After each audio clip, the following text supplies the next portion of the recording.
जुआघर या सुनियोजित खेल, गैम्बलिंग वर्सेस इन्फॉर्म्ड इन्वेस्टमेंट।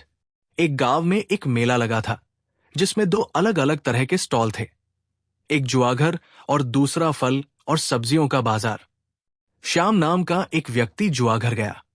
वहां उसने ताश के पत्तों पर पैसे लगाए, ये सोचकर कि किस्मत अच्छी हुई तो रातों रात अमीर बन जाएगा। उसने कई बार बाजी जीती, लेकिन ज्यादातर बार हारा। अंत में उसने अपने सारे पैसे खो दिए, क्योंकि जुआ पूरी तरह से भाग्य पर निर्भर था और उसमें कोई योजना या रिसर्च शामिल नहीं थी।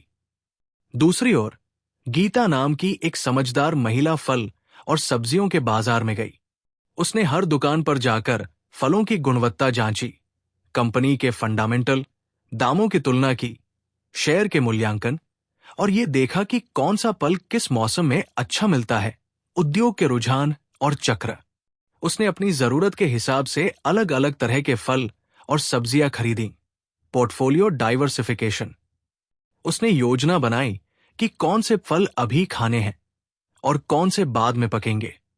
अंत में गीता को न केवल ताजी और अच्छी गुणवत्ता वाली चीजें मिली, बल्कि उसने सही दाम पर खरीदकर भविष्य के लिए भी बचत की। जुआघर ये उस मानसिकता का प्रतिनिधित्व करता है जहां शेयर मार्केट को सिर्फ जुआ माना जाता है, जहां बिना ज्ञान या योजना के भाग्य के भरोसे पैसे लगाए जाते हैं।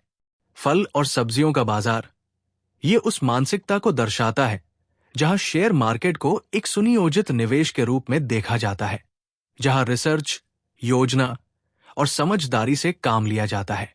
ताश के पत्तों पर पैसा लगाना ये अंधाधुंध ट्रेडिंग या ऐसी कंपनियों में निवेश करना है जिनके बारे में कोई जानकारी नहीं है।